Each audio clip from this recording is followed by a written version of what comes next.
Viewers, welcome to Ion Institute YouTube channel. This is Yake sir. Today we are going to mock test 2 arithmetic questions explanation lo bhaganga first question.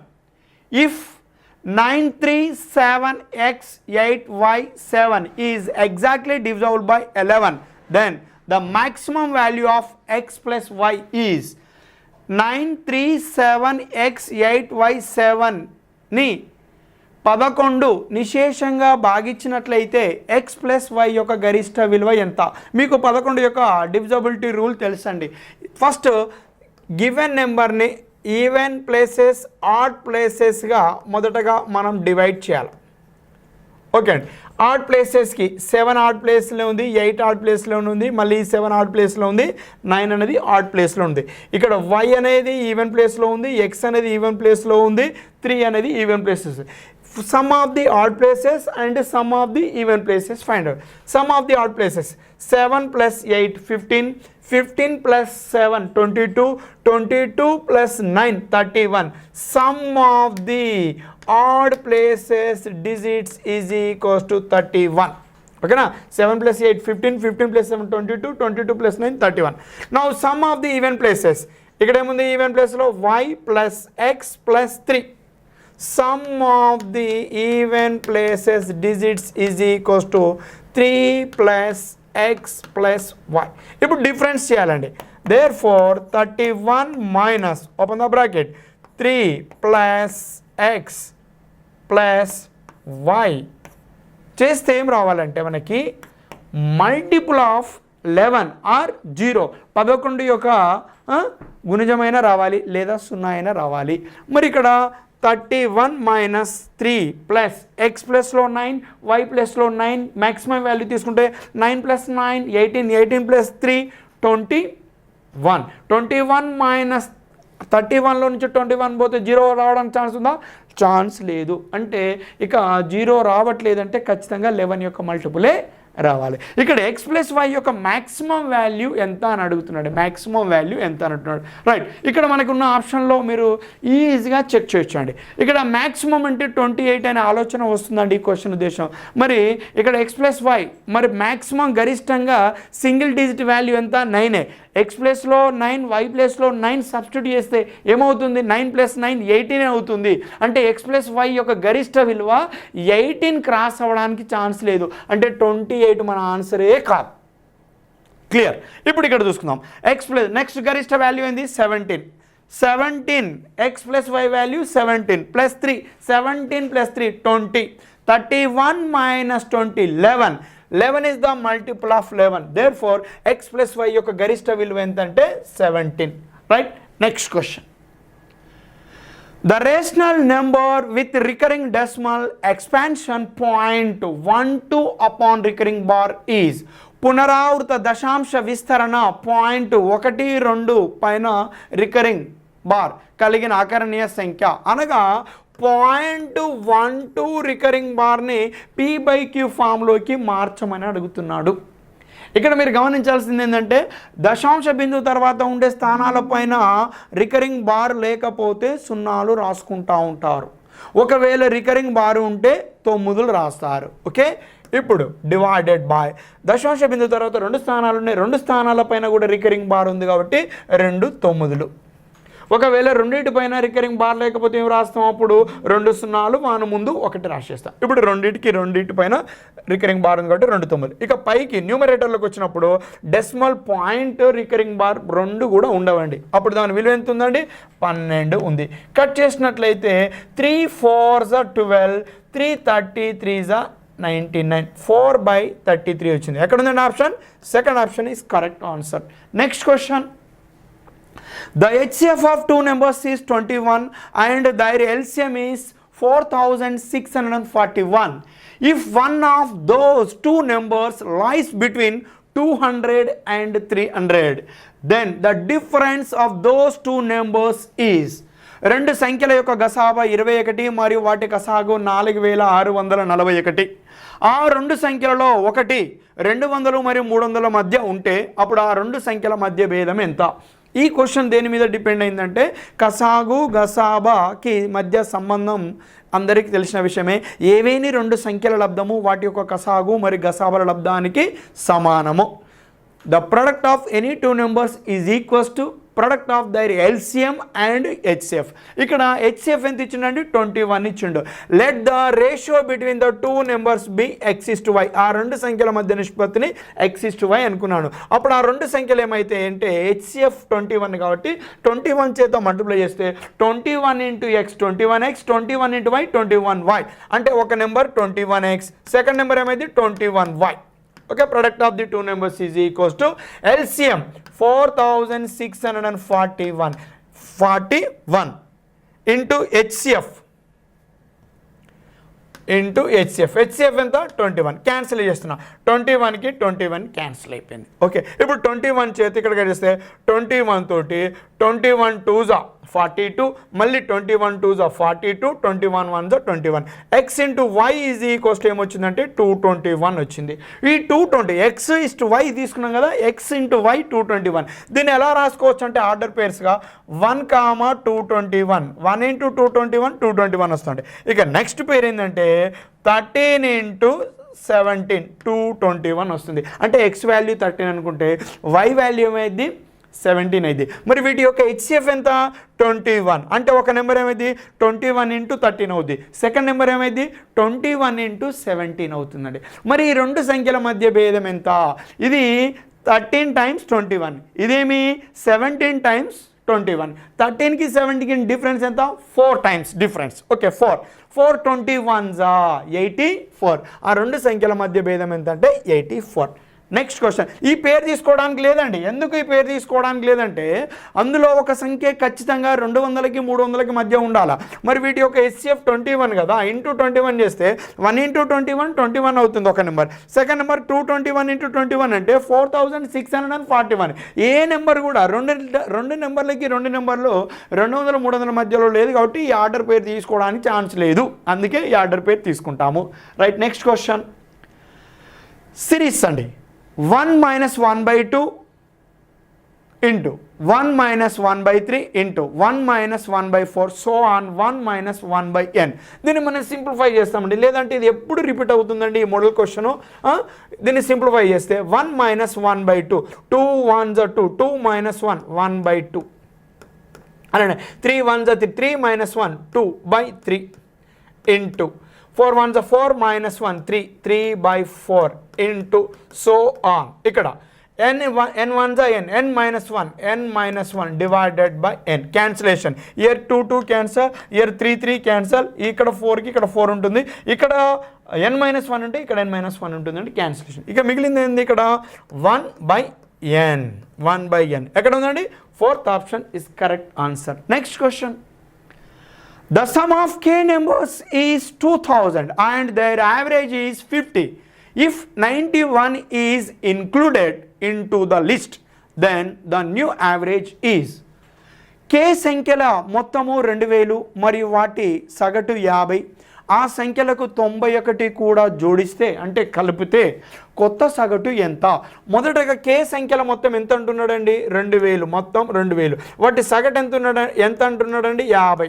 మరి మొత్తం by సగటు చేస్తే దేని విలువ వస్తుందంటే ఆ సంఖ్యలు ఎన్ని అనేది తెలుస్తుంది, అంటే కే విలువ తెలుస్తుంది.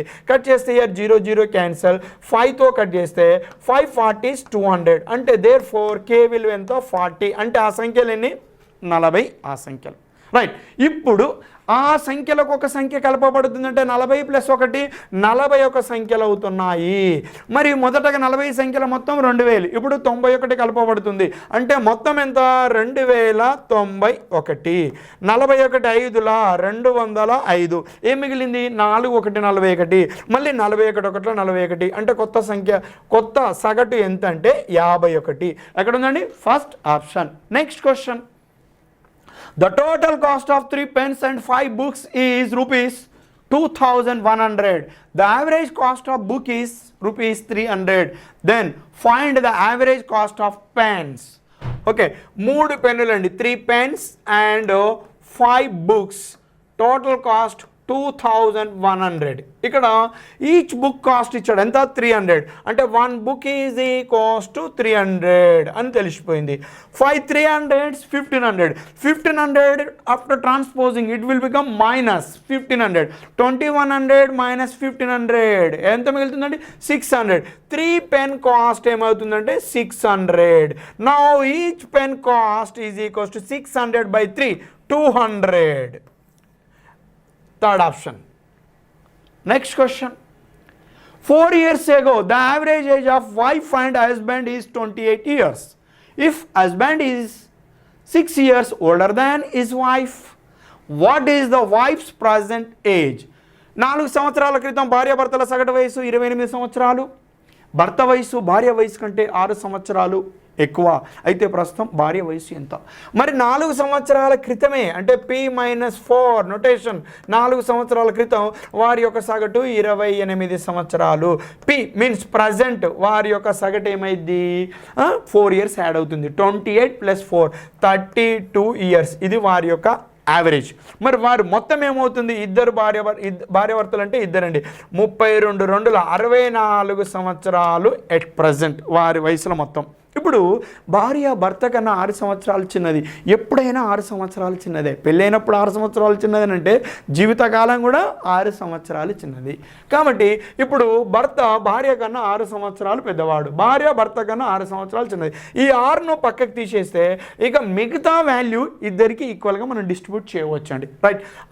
64లో నుంచి 6 పోతే 58. ఈ 58/2 ఇద్దరికి మనం సపరేట్ చేసినట్లయితే ఎంత 29 2s 58. 29 సంవత్సరాలు ఎవరి వయసు ఇది భార్య వయసు. అప్పుడు భర్త వయసు ఏమైంది 29 అక్కడ 6 భర్తకి సపరేట్ చేసాం కదా 29 + 6 35 సంవత్సరాలు. భర్త వయసు భార్య వయసు ఏమో 29 సంవత్సరాలు. ఎక్కడ ఉందండి? First option is correct answer. Next question. If 8% of 7% of 5% of x is 105, then the value of x in lakhs is x యొక్క 5% యొక్క 7% యొక్క 8% అనేది 105 అయితే అప్పుడు x విలువ లక్షలలో ఎంత? ఓకే, x యొక్క 5% 5/100. ఓకేనా? 5% అంటే 5/100, x% x/100, k% k/100, 7% అంటే 7/100, 8% మీన్స్ 8/100. ఈ మొత్తం విలువ ఎంతకి సమానం అంటే 105కి సమానం అట. ఇప్పుడు కట్ చేస్తే 5 7s 35, 35 3s 105. ఓకే, ఇక 4తో 4 2s 8, 4 25s. Similarly 2 1s 250s cut చేసేసానండి. Right. x is equals to ఇక్కడ జీరోస్ ఎన్ని జీరోస్ ఉన్నాయండి 3 zeros పక్కన రాసేస్తున్నానండి. ఓకేనా? ఇక్కడ 100లో 2, 50లో 3 zeros అయిపోయినాయండి. ఇక్కడ చూడండి 5 25s 125, 125 3s అన్ని 375, 375 అంటే 3,75,000. 3,75. ఇక్కడ 3,75,000 లేదు నేరుగా, ఇది ల్యాక్స్లలో ఉన్నది కాబట్టి 3,75,000 ఏం రాసుకోవచ్చు 3.75 lakhs అని రాయవచ్చు. ఎక్కడ ఉంది 3.75? Option 1. Next question. If 1/2% increase of a number is 98, then 1/2% decrease of that number is.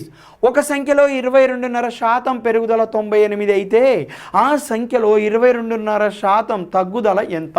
First 1/2% fraction value రాయాలా. ఎంత దీని ఫ్రాక్షన్ వాల్యూ 9/40. 9/40. పెరుగుతుందంటే ఇక్కడ ప్లస్ రాస్తామండి, తగ్గితే మైనస్. ఇప్పుడు పెరిగింది అంటున్నాడు, 40 నుంచి 9 పెరిగిందంటే ఎంత అయినట్టు 49 అయిందండి. 49 అయినప్పుడు ఆ సంఖ్య ఏమవుతుందట 98 అవుతుందట. అంటే 49 2s 98 2 times. మరి ఇప్పుడు ఒకవేళ 22.5% తగ్గితే అంటే 40 ఉండే తగ్గుతుందంటే మైనస్ 40 మైనస్ 9 ఎంత అవుతుంది? అప్పుడు 31 అవుతుంది. మరి 31కి ఎంత? 49 2 98, 31 2 62. 22.5% తగ్గితే ఆ సంఖ్య విలువ దానిలో తగ్గుదల ఎంత అంటే 62. Right. Next question. A sum of rupees 7,200 amounts to rupees 9,360 in 6 years at a certain rate of simple interest. The amount, if the rate of interest is increased by 4%, is in rupees. సాధారణ వడ్డీ రేటుతో 7,200 రూపాయలు 6 సంవత్సరాలలో పెట్టుబడి పెట్టిన మొత్తం 9,360 రూపాయలు అవుతుంది. వడ్డీ రేటును 4% పెంచితే అప్పుడు మొత్తం ఎంత అవుతుంది అని అంటున్నారు. రైట్, ఆల్రెడీ ఎంత అయిందండి? మొత్తం 9,360 రూపాయలు అవుతుందండి. మొత్తం అయిపోయింది. ఏది? మొదటి రేటుకు. ఇప్పుడు వడ్డీ శాతం ఎంత శాతం ఇస్తున్నాడు? 4%. అంటే ఎన్ని సంవత్సరాలకి? 6 సంవత్సరాలకి 4%. అంటే 6 నాలుగు ఎంత? 24% పెంచుతున్నాడండి. మరి ఇప్పుడు 24% వడ్డీ పెరుగుతుంది. మరి వడ్డీ దేనిపైన లెక్కిస్తాం? అసలు పైన. 7,200లో 24% అంటే 24/100. 2/0కి 2/0 ఇచ్చేసాను. ఇక్కడ చూసినట్లయితే యూనిట్ ప్లేస్ డిజిట్ 2 నాలుగు ఎంత? 8. అంటే 8 వచ్చి ఇక్కడ కలిసినట్లయితే యూనిట్ ప్లేస్ ఏమవుతుందండి? 8 అవుతుంది. మరి ఇక్కడ యూనిట్ ప్లేస్ 1 స్థానంలో 8 ఉన్న విలువ ఏకైక విలువ ఏందండి? ఆప్షన్ 3 అంటే 11,088 రూపీస్ అవుతుంది. అంటే టైం వేస్ట్ కాకుండా ఉండడానికి ఇక్కడ నేను లాజిక్ చేశానండి. Is it clear? Right, next question. మీరు సింప్లిఫై చేసినట్లయితే చేయొచ్చండి. ఇప్పుడు 72 × 24 అంటే యూజింగ్ హాఫ్ డబుల్ మెథడ్. ఒక నెంబర్ని సగం చేస్తున్నా, ఒక నెంబర్ డబుల్. 72 డబుల్ అయితే 144 అండి. 24 డబుల్ అయితే 12 అండి. 12 తోటి 12 4 48, 4 ఉంది. 12 4 48, 4 52, 5 ఉంది. 12 1 12 + 5 17. ఇంకో 1,728 రూపాయలు వడ్డీ పెరుగుతుంది. కలిపితే 8, 6 + 2 8, 7 + 3 10, పైన 1 రాస్తే 1 + 9 10 + 1 11, 11,088 రూపాయలు. ఇదంతా క్యాలిక్యులేషన్ చేయాల్సిన అవసరం లేకుండానే ఓన్లీ యూనిట్ ప్లేస్ తోటి మీరు ఆన్సర్ చేయవచ్చు. Right, next question. దానికి ఏమన్నా third option. Right, next question. A person borrowed a some for simple interest at a certain rate for a period of 3 years. If taken it for 2% hire rate, he would have to pay rupees 720 more than the sum borrowed by him is. ఒక వ్యక్తి కొంత సొమ్మును 3 సంవత్సరాల కాలానికి ఒక నిర్దిష్ట వడ్డీ రేటుతో బారు వడ్డీకి రుణంగా తీసుకున్నాడు. అతను ఈ సొమ్మును 2% ఎక్కువ రేటుకి తీసుకొని ఉంటే అతను 720 రూపాయలు ఎక్కువ చెల్లించవలసి వచ్చేది. అయితే అతడు రుణంగా తీసుకున్న సొమ్ము ఎంత? రైట్, వడ్డీ రేటు ఎంత శాతం ఎక్కువ? 2% ఎక్కువగా వడ్డీ రేటుకి ఎక్కువగా తీసుకుంటే. మరి కాలం ఎన్ని సంవత్సరాలకి? 3 సంవత్సరాలకి. అంటే 1 సంవత్సరానికి 2%. అర్థమైందండి? అలా 3 సంవత్సరాలకి 2% ఎంత? 3 6%. 6% ఎక్కువ వడ్డీ చెల్లించవలసి వచ్చు. మరి ఈ 6%కి ఎంత వడ్డీ చెల్లిస్తున్నాడు? 720 రూపాయలు చెల్లిస్తున్నాడు. ఎప్పుడు కానీ అసలు ఎంత శాతం అవుతుంది? 100%. 100% అసలు. అదే ప్రిన్సిపల్. మరి 6%కి 720 అంటే 6 12లో 72, 0కి 0 అంటే 1%కి 120. మరి 100%కి ఎంత? 100 × 120 అంటే 12,000. అనగా ప్రిన్సిపల్ అసలు ఎంత అంటే 12,000. ఎక్కడ ఉందండి?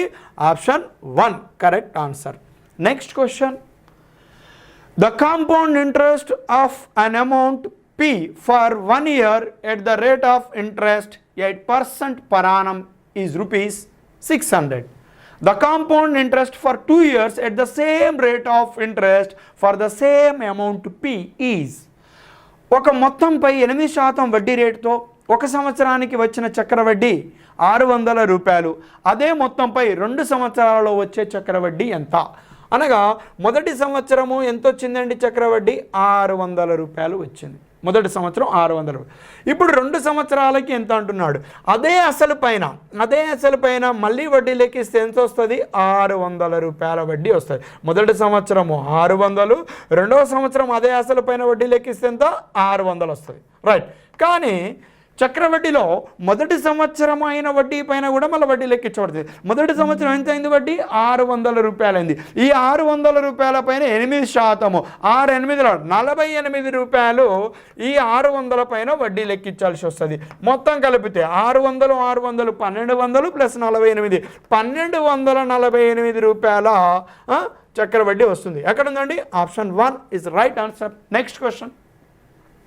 The interest earned by A on a certain amount compounded at the rate of 10% per annum at the end of 2 years is rupees 4,410. Then the total amount that A would have got at the end of first year in rupees is. కొంత సొమ్ముపై సంవత్సరానికి 10% చక్రవడ్డీ చొప్పున 2 సంవత్సరాలకు గాను ఏకి వచ్చిన చక్రవడ్డీ 4,410 రూపాయలు అయితే మొదటి సంవత్సరం చివరలో అతనికి రావలసి ఉండే మొత్తం రూపాయలలో ఎంత? రేట్ ఆఫ్ ఇంట్రెస్ట్ ఎంత అన్నాడండి? 10% అయినా 10% అంటే ఎంత అండి? 1/10 అనగా ఇక్కడ 10 అనేది ప్రిన్సిపల్, 1 అనేది ఇంట్రెస్ట్. అమౌంట్ ఎంత? 10 + 1 11 అంటే 10 11 అలానే 10 11 ఎందుకు 2 టైమ్స్ రాసాం? 2 ఇయర్స్ కాబట్టి 10 10s 100 11 11s 121. 100 అనేది ఏమవుతుంది? ప్రిన్సిపల్ అవుతుంది, రైట్. 121 అనేది అమౌంట్ అవుతుంది. మరి ఇంట్రెస్ట్ ఎంత? 121 - 100 21 అనేది ఇంట్రెస్ట్ అనేది. ఓకే, మరి ఈ 2 ఇయర్స్కి అయినా కాంపౌండ్ ఇంట్రెస్ట్ ఎంత? ఈ 21 పార్ట్స్కే 4,410 అంటే 21 21s 441 0 ఎక్స్ట్రా ఉంది కాబట్టి ఒక పార్ట్కి ఎంత అంటే 210. ఇప్పుడు మరి ప్రిన్సిపల్ ఏమవుతుంది? 100 అవుతుంది. ఒక పార్ట్కి 210 అంటే ఇంటూ 210 210 × 100 21,000. ఎక్కడ ఉందండి principal? 21,000. Option 3 is correct answer. Next question. A sells a house to B at a profit of 12%. B sells it to C at a loss of 10% and C sells it to D for rupees 21,44,520, making a profit of 15%. The cost of the house for A in rupees is. A ఒక ఇంటిని 12% లాభానికి Bకి అమ్మాడు. B దానిని 10% నష్టానికి Cకి మరియు C దానిని 15% లాభం వచ్చేటట్టుగా Dకి 21,44,520కి అమ్మాడు. అయితే ఏ ఆ ఇంటిని కొన్న వేల ఎంత? ఏ ఆ ఇంటిని ఎంతకి కొన్నాడో తెలియదు కానీ ఏమనుకుంటున్నాం? ఎక్స్ అనుకుంటున్నాం. ఏ మొదటగా Bకి 12% లాభంతో అమ్మిండంటే 112/100, ఎందుకంటే వాడు 100% కొన్నాడు, 12% లాభంతో అమ్మిండంటే 112కి అమ్మినట్టు, రైట్. ఇప్పుడు B Cకి 10% లాస్తో అమ్ముతున్నాడు అంటే 90%. మరి ఇప్పుడు C Dకి 15% ప్రాఫిట్తో అమ్ముతున్నాడు 115/100. ఓకే, ఇప్పుడు D ఎంత చెల్లించాడంటే 21,44,520. ఓకే, దేర్ ఫార్ ఇప్పుడు ఈ వాల్యూస్ని మనం సింప్లిఫై చేసినట్లయితే ఎంత వస్తుందంటే 18,50,000. 18,50,000. ఇది ఎవరు కొన్న వేళ? ఏ ఏ ఏ ఆ ఇల్లును కొన్న వేళ ఎంత అంటే 18,50,000. Next question.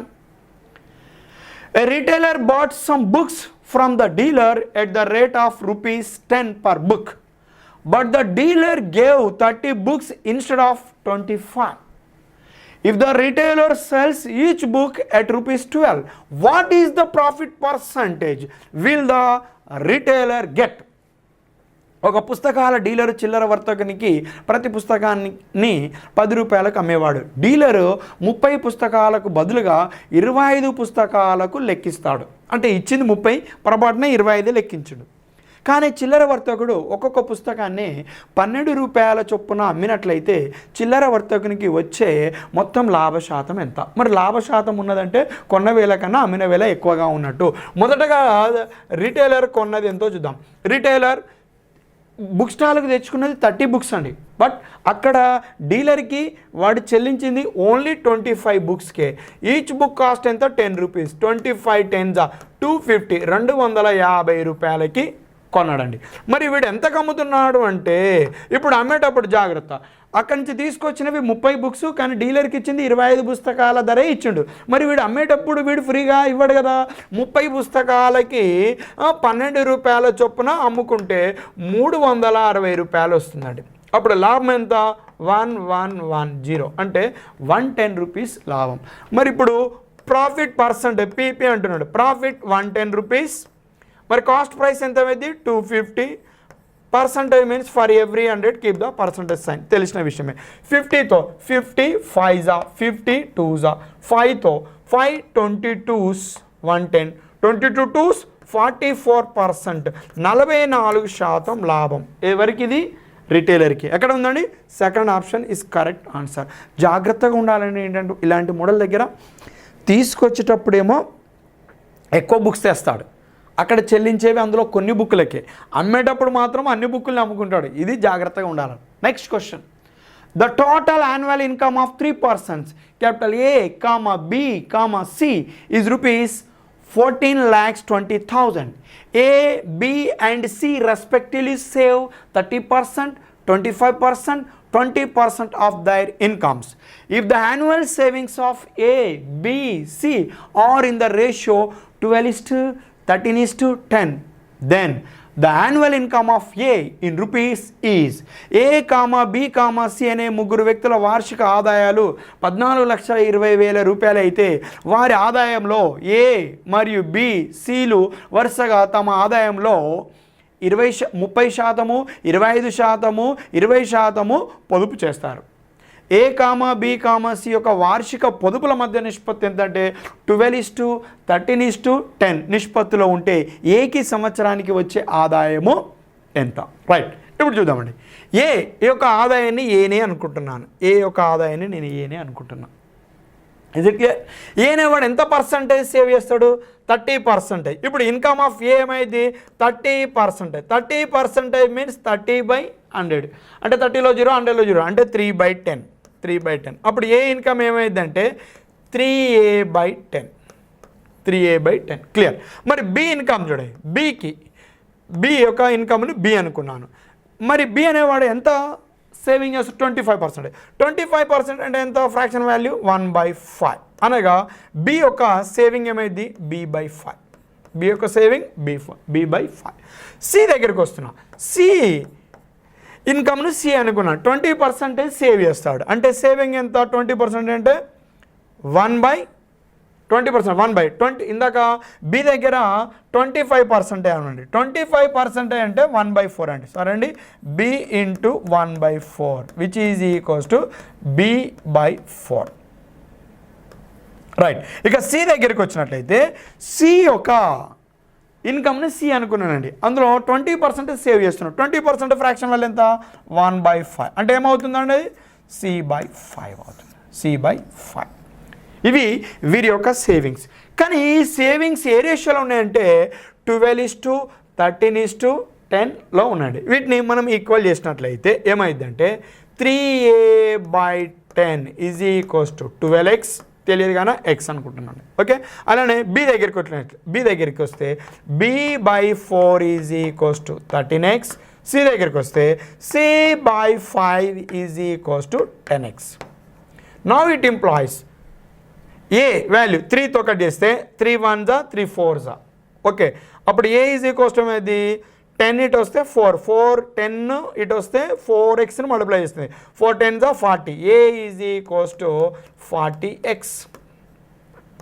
నా బి దగ్గరికి వస్తే 4 13s 52x. బి ఇన్కమ్ అన్నట్టు అది. సి దగ్గరికి వస్తే 5 10s 50. C 50x. ఇవన్నీ ఏంటంటే వీరి యొక్క ఇన్కమ్స్. 40x 52x 40x 50 40 52 50 50 50 2 పక్కన పెట్టిన 100 ప్లస్ 40 140 ప్లస్ 2 142x. ఇది వీరి యొక్క ఆదాయం మొత్తం ముగ్గురి యొక్క. మరి ముగ్గురి యొక్క ఆదాయం ఎంత అన్నాడు? 14,20,000. ఇది 142x. అంటే ఎక్స్ వాల్యూ ఎంత అన్నట్టు? 10,000. X value 10,000. 10,000 ఇంటూ 142 అయితే ఏమవుతుంది? 14,20,000 అవుతుంది. Therefore X value 10,000. ఇప్పుడు ఎవరు ఆదాయం అడుగుతున్నాడు? ఏకి వచ్చే సంవత్సర ఆదాయం ఎంత? 40 ఇంటూ 10,000 4 lakhs. ఎక్కడ ఉందండి? Option 4 is correct answer. Okay, చాలా డెప్త్ మోడల్ అండి question. Next question. Rupees 425 is divided among 4 men, 5 women and 6 boys such that the share of a man, a woman and a boy is in the ratio 9:8:4. Then the share of a woman is, right, first man and woman and a boy. వీరి యొక్క share ఎలా ఉంది. ఒక పురుషుడు, ఒక స్త్రీ మరియు ఒక బాలుడు వారి వాటాల మధ్య నిష్పత్తి 9:8:4 అండి. 9:8:4. 4 పురుషులు, 5 స్త్రీలు మరియు 6 బాలురకి 425 రూపాయలను పంచితే అప్పుడు స్త్రీ యొక్క వాటా ఎంత? పురుషులు ఎంతమంది? 4 ఇంటూ 4 చేస్తున్నా. స్త్రీలు ఎంతమంది? ఇక్కడ 5 ఇంటూ 5. మరి పురుషులు ఎంత? అది బాలురు ఎంతమంది? 6 ఇంటూ 6. ఓకే, ఇక్కడ కట్ చేసినట్లయితే 4 మల్టిపుల్ కామన్ ఉందండి. 4 1s 4 2s 4 1s, ఇక 1 9s 9, 5 2s 10, 6 1s 6. 9 + 10 19 + 6 25 పార్ట్స్. 25 భాగాలకి పంచాలి. 25 పార్ట్స్కి ఎంత? 425. ఓకే, 25 17s 425, అంటే ఈచ్ పార్ట్ క్యారీ 17. ఒక భాగానికి 17 రూపాయలు. మరి స్త్రీలకి ఎన్ని భాగాలు వస్తున్నాయంటే 10 పార్ట్స్ వస్తున్నాయి. ఒక భాగానికి 17. 10 × 17 170 రూపీస్ ఉమెన్స్కి, స్త్రీలకు వస్తుంది. మరి ఇక్కడ ఎంతమంది స్త్రీలు ఉన్నారు? ఇక్కడ అడిగేది ఒక స్త్రీ వాటా అడుగుతున్నాడు. స్త్రీలందరికీ 170 రూపాయలు వస్తున్నాయి. మరి స్త్రీలు ఎంతమంది ఉన్నారు? 5 ఉన్నారు. ఒక స్త్రీ వాటా అంటే by 5 చేయాల్సి ఉంటుంది. 5 3s 15, 17 - 15 2 after 0 20, 5 4s 34. ఇది ఒక స్త్రీ వాటా ఎంతంటే 34 రూపాయలు. Right, next question. A and B started a business with investing in the ratio 4:7. A is working partner and their share annual profit equally. What percentage of profit is given to A as salary? A, Bలు 4:7 నిష్పత్తిలో పెట్టుబడులు పెట్టి ఒక వ్యాపారం ప్రారంభించారు. ఏ వ్యాపారాన్ని నిర్వహిస్తూ భాగస్వామిగా ఉన్నాడు. సంవత్సరాంతంలో వచ్చిన మొత్తం లాభంలో ఎంత శాతాన్ని ఏకి జీతంగా ఇస్తే వారి ఆదాయాలు సమానం అవుతాయి. రైట్, ఇక్కడ చూద్దాం. A:B. ఏ రేషియోలో ఇన్వెస్ట్ పెట్టారండి? ఇన్వెస్ట్మెంట్ 4:7. ఇప్పుడు వారి ఆదాయాలు సమానం కావాలి అని అంటున్నాడు. వారి యొక్క వచ్చే వాటాలు సమానం కావాలని. వచ్చే వాటాలు సమానం కావాలి అని అంటే ఇక్కడ బికి మ్యాక్సిమం 7 పార్ట్సే వస్తాయి, అంతకంటే ఎక్కువ రావడానికి ఛాన్స్ లేదు. మరి ఏకి కూడా ఎన్ని పార్ట్స్ రావాలా? 7 పార్ట్సే రావాలి. ఎందుకు? వారి యొక్క వాటాలు సమానం కావాలా. మరి ఇక్కడ 4 పార్ట్స్ వస్తుంది. 4 పార్ట్స్కి బదులు ఎన్ని పార్ట్స్ రావాలా? 7 పార్ట్స్ రావాలా. అంటే ఇంకెన్ని పార్ట్స్ పెరగాల? ఏ యొక్క వాటా 3 పార్ట్స్ పెరగాల. అప్పుడు మరి ఇక్కడ 3 పార్ట్స్ యాడ్ అయితే ఏమవుతుంది? అప్పుడు ఇది కూడా 7 అవుతుంది. ఇది కూడా ఏమవుతుంది? 7. 7 + 7 ఎంత? 14 పార్ట్స్. 14 అంటే 3/14. ఇది శాలరీకి ఇవ్వాలి. 1/14 అంటే ఇక్కడ గుర్తుపెట్టాలి. 1/14 అంటే ఎంత శాతానికి సమానం అంటే 7 1/7% సమానం. మరి ఇప్పుడు 1/14 అంటే 7 1/7. 3/14 అంటే 3 టైమ్స్. 3 7s 21, 3 1s 3/7, 21 3/7%. ఎక్కడ ఉందండి? Option 3 is correct answer. అనగా ఏకి 21.37% జీతంగా ఇచ్చినట్లయితే అప్పుడు వారిద్దరూ పంచుకునే సొమ్ము సమానంగా అవుతుంది. Next question. In one glass, milk and water are mixed in the ratio 3:5, and in another glass they are mixed in the ratio 6:1. In what ratio should the content of the 2 glasses be mixed together so that the new mixture contains milk and water in the ratio 1:1? ఒక గ్లాసులో పాలు మరియు నీరు 3:5 నిష్పత్తిలో మరియు మరొక గ్లాసులో 6:1 నిష్పత్తిలో కలవండి. ఈ 2 గ్లాసులలోని మిశ్రమాలను ఏ నిష్పత్తిలో కలిపితే తద్వారా కొత్త మిశ్రమంలో పాలు మరియు నీరు 1:1 అవుతుంది. వెరీ వెరీ ఇంపార్టెంట్ మోడల్ అండి. రైట్, ఫస్ట్ ఏదైనా ఒకదాన్ని కన్సిడర్ చేయాలండి. ఏదైనా ఒకటి అంటే అర్థం ఏంటంటే ఇక్కడ పాలు నీరు, పాలనైనా లేదా నీరునైనా. ఇప్పుడు నేను కన్సిడర్ చేస్తున్నా. మీరు ఈ క్వశ్చన్ నేను చేసిన తర్వాత మీరు నీరును కూడా కన్సిడర్ చేసి కూడా చేయవచ్చు అండి. ఇప్పుడు నేను మిల్క్ని కన్సిడర్ చేస్తే ఇక్కడ ఫస్ట్ గ్లాస్లో మిల్క్ ఎన్ని పార్ట్స్ ఉన్నాయండి? 3 పార్ట్స్ ఉన్నాయి.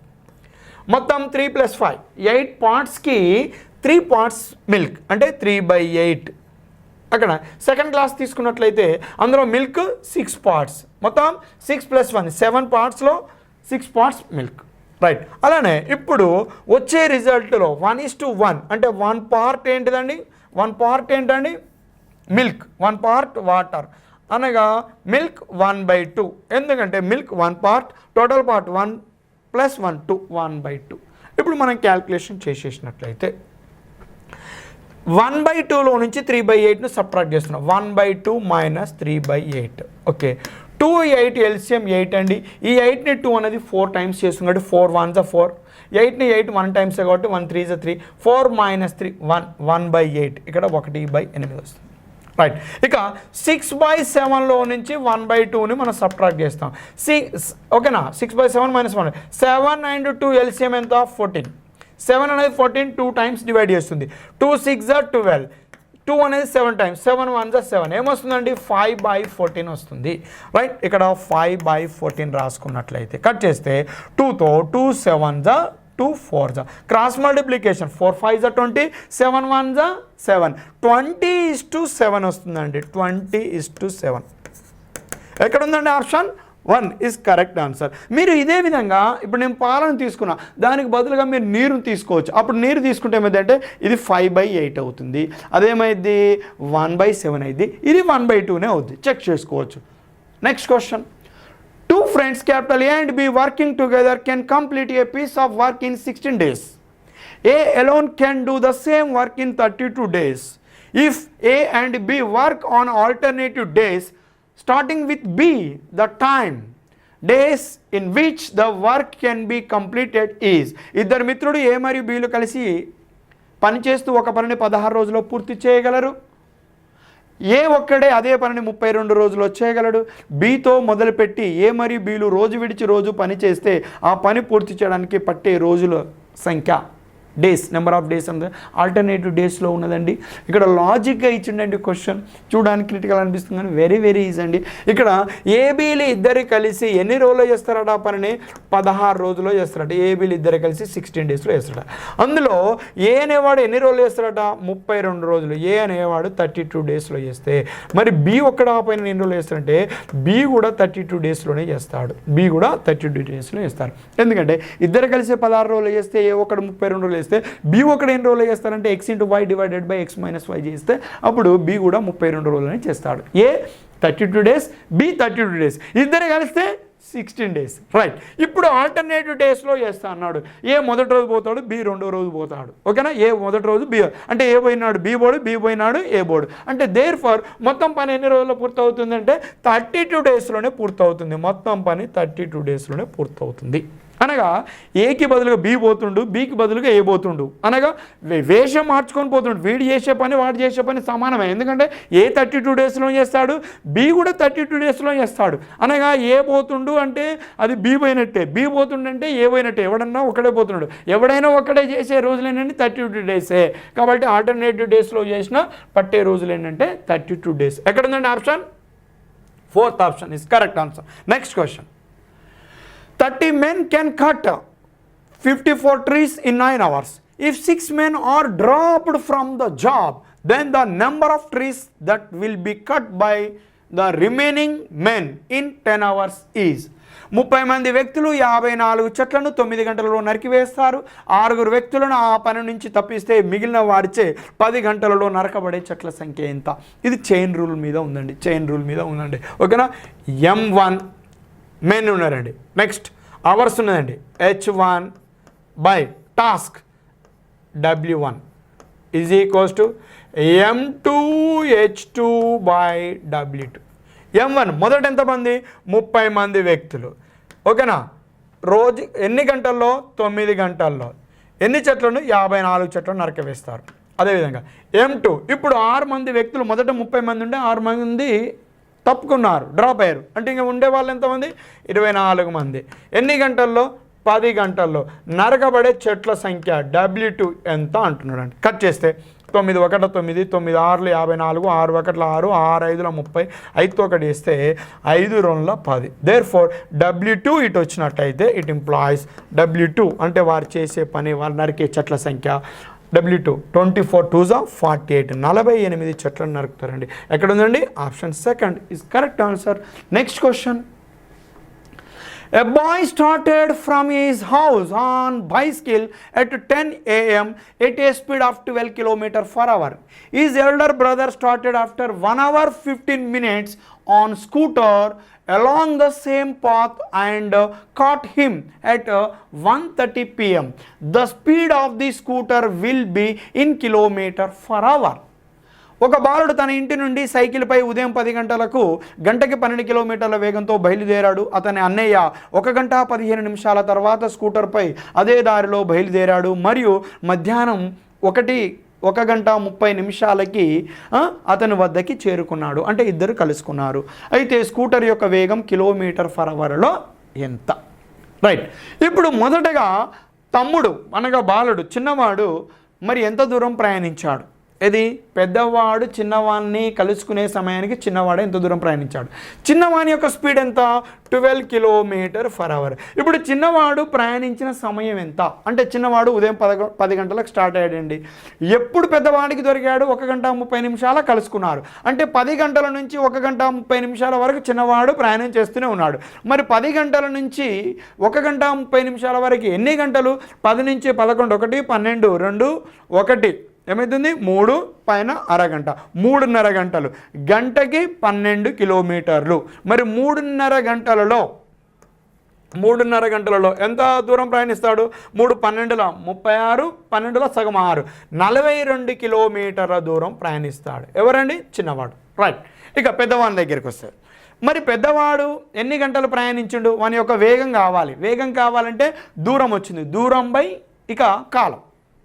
మరి ఇప్పుడు 42 కిలోమీటర్ల దూరం చిన్నవాడు ప్రయాణించిండంటే పెద్దవాడు వెళ్ళి వాడిని కలుసుకున్నాడంటే పెద్దవాడు కూడా ప్రయాణించిన దూరం 42 కిలోమీటర్లే. రైట్. ఇక వీని స్పీడ్ రావాలి. స్పీడ్ అంటే డిస్టెన్స్ బై టైం. వీడు ఎంత సమయంలో ఇక్కడికి చేరుకున్నాడు? మరి 10 గంటలకి చిన్నవాడు బయలుదేరిన 1 గంట 15 నిమిషాల తర్వాత అంటే 11:15 నిమిషాలకి పెద్దవాడు బయలుదేరాడు. 1 గంట 30 నిమిషాల వరకు ప్రయాణించాడు. 11 గంటల 15 నిమిషాల నుంచి 12:15 నిమిషాల వరకు 1 గంట, 12:15 నుంచి 1 గంట 15 నిమిషాల వరకు 2 గంటలు. ఇక్కడ 1 గంట 30 నిమిషాలు. 1 గంట 15 నుంచి 1 గంట 30 నిమిషాలు అంటే 15 నిమిషాలు. 2 గంటల 15 నిమిషాలు ప్రయాణించుండు పెద్దవాడు. 2 గంటల 15 నిమిషాలు. మరి ఇక్కడ ఇది గంటలు. 15 నిమిషాలు అవర్లోకి రావాలంటే బై 60 చేశాను. అప్పుడు కట్ చేస్తే 15 1 15 15 4 60 4 2 8 ప్లస్ 1 9/4 గంటలు కాలం ప్రయాణించాడు. ఎవడు? పెద్దవాడు. 9/4 అవర్స్. రైట్. కట్ చేసినట్లయితే ఇది రెసిప్రోకల్ అవుతుంది. 42/9 × 4 కట్ చేస్తే 3తో 3 3s 9 3 14s 42 14 4s 56 divided by 3 3తో 3 18s 54 remainder 2/3 18 2/3 km/h. It is the speed of the elder one. పెద్దవాడి యొక్క వేగం ఎంతంటే 18.2/3 కిలోమీటర్లు. ఎక్కడుందండి? 4th option. Right. Next question. A boy walking at a speed of 5 km/h from home reaches his school 20 minutes late.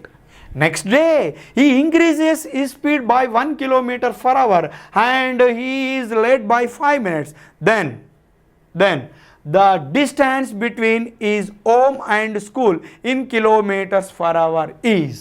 ఒక కుర్రవాడు గంటకి 5 కిలోమీటర్ల వేగంతో ఇంటి నుండి బడికి నడిచినప్పుడు 20 నిమిషాలు ఆలస్యంగా బడికి చేరుతాడు. మరుసటి రోజు అతడు తన వేగాన్ని గంటకి 1 కిలోమీటర్ పెంచితే 5 నిమిషాలు ఆలస్యంగా చేరుతాడు. అయినా అతని ఇంటికి బడికి మధ్యనున్న దూరము కిలోమీటర్లలో ఎంత? Okay. Now distance is equals to ఇలా మీకు ఇక ఈ మోడల్స్ చెప్పి ఉంటానండి. చెప్పాను కదండి. రైట్. ఎలా అంటే ఇలా ఒక వ్యక్తి తన ఆఫీస్ నుంచి ఇంటికి, ఒక బాలుడు తన ఇంటి నుంచి పాఠశాలకి ఇలా ప్రయాణించిన సందర్భాల్లో ఆ దూరం కనుక్కోవాలంటే వేగాల లబ్ధం బై వేగాల తేడా ఇంటూ కాలాల తేడా. Distance is equals to product of the speeds divided by product of the speeds divided by difference of the speeds into difference of the times. Product of the speeds వేగాల లబ్ధం. మొదటి వేగము 5 km/h, రెండవ వేగము 6 km/h. ఎలా అంటే 1 km/h పెంచాడు అన్నాడు. రైట్. 5 × 6 డిఫరెన్స్. 6కి 5కి డిఫరెన్స్ ఎంత? 1 into difference of the times. ఇక టైమ్స్ 2 కూడా లేటే ఉన్నాయి. 2 లేట్ ఉన్నా 2 ఎర్లియర్ ఉన్నా మనం డిఫరెన్స్ తీసుకుంటాం. 1 is earlier 1 is earlier 1 is late అంటే అప్పుడు యాడ్ చేస్తాం. 2 సేమ్ ఉంటే సబ్ట్రాక్ట్ చేస్తాం. 20 minutes late and 5 minutes late. 20 - 5 15. 15 minutes. మరి 15 minutes ఇది ఇక్కడ కిలోమీటర్ ఫర్ అవర్ లేదు, అవర్లోకి రావాలంటే బై 60 కట్ చేస్తే 6 1s 6 10s 5 1s 5 2s 15/2 అంటే 7.5 7.5 కిలోమీటర్లు. ఇంటి నుండి బడి ఎంత దూరంలో కలదంటే 7.5 కిలోమీటర్ల దూరంలో కలదు. Second option is correct answer. Next question, the number of positive integers, the number of positive integers x such that 2018, 1998 and x are the sides of a triangle is. Pure maths question అండి, very very important model అండి. 2018, 1998 మరియు ఎక్స్లు ఒక త్రిభుజం యొక్క భుజాలు అయ్యేటట్లుండే ధనాత్మక పూర్ణాంకాలు ఎక్స్ల సంఖ్య అనగా అర్థం ఏంటంటే 2018 ఇక్కడ డయాగ్రామ్ వేస్తున్నాను.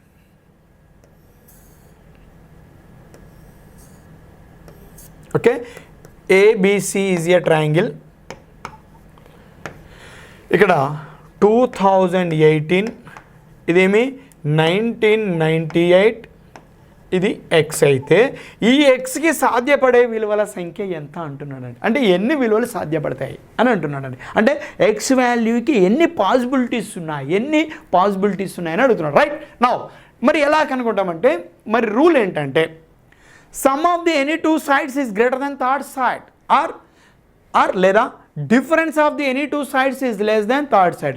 త్రిభుజంలోని ఏవైనా రెండు భుజాల మొత్తం మూడో భుజానికన్నా ఎక్కువగా ఉండాలా లేదా ఏవైనా రెండు భుజాల మధ్య భేదము మూడో భుజానికన్నా తక్కువగా ఉండాలా. అంటే X lies in between, X అనేది వేణు మధ్యలో ఉంటుందంటే ఎక్స్ ఏవైనా రెండు భుజాల మధ్య భేదానికన్నా ఎక్కువగా ఉండాలి ఎక్స్ విలువ అనగా 2018 మైనస్ 1998. ఇక్కడ దేనికన్నా తక్కువగా ఉండాలి ఎక్స్ 2018 ప్లస్ 1998 ఈ విలువల మధ్య ఉండాలి. 2018 నుంచి 1998 తీసేస్తే ఎంత 20 ఎక్స్. ఇక్కడ కలిపితే మొత్తం 2018 1998 రెండు ఇక్కడ ఇచ్చేస్తే 2000 4016. ఈ ఎక్స్ విలువ అనేది 20 కన్నా ఎక్కువగా ఉండాలా 4016 కన్నా తక్కువగా ఉండాలి. అప్పుడు ఎక్స్ విలువ ఏమవుతుందంటే ఏవైనా రెండు సంఖ్యల మధ్య ఉండే పూర్ణాంకాల సంఖ్యల సంఖ్యకి ఏమన్నా మనము b - a - 1 అంటాం. 4016 - 20 - 1 లార్జెస్ట్ మైనస్ స్మాలెస్ట్ -1. అప్పుడు 4016 మైనస్ -20 ప్లస్ -1 -21. 6లో నుంచి 1 పోతే ఎంత 5. 1వ స్థానంలో 5 ఉన్నది ఎక్కడ ఉంది? ఓన్లీ 1 ఆప్షన్ ఉంది. 3995 అవకాశాలు ఎక్స్కి కలవండి. ఎక్కడ ఉందండి? 4th option is correct answer. Next question, a right angled isosceles triangle has hypotenuse of 12 centimeters. Its area in square meters is. ఒక లంబకోణ సమద్విబాహు త్రిభుజం యొక్క కర్ణము 12 సెంటీమీటర్లు అయితే దాని వైశాల్యము చదరపు సెంటీమీటర్లో ఎంత? వెరీ వెరీ ఇంపార్టెంట్ మోడల్ అండి. ఇది ప్రీవియస్ మోడల్ క్వశ్చన్ అండి. Right now area of right angled isosceles triangle when its hypotenuse is given, area is equals to 1/4d square. 1/4d diagonal or hypotenuse. Diagonal ఎంత? 12 square means your 12 into 12 cut చేస్తే your 4 1s 4 3s 12 12 3s 36 centimeter square its area. ఎక్కడ ఉందండి? 3rd option is correct answer. Okay friends, thank you.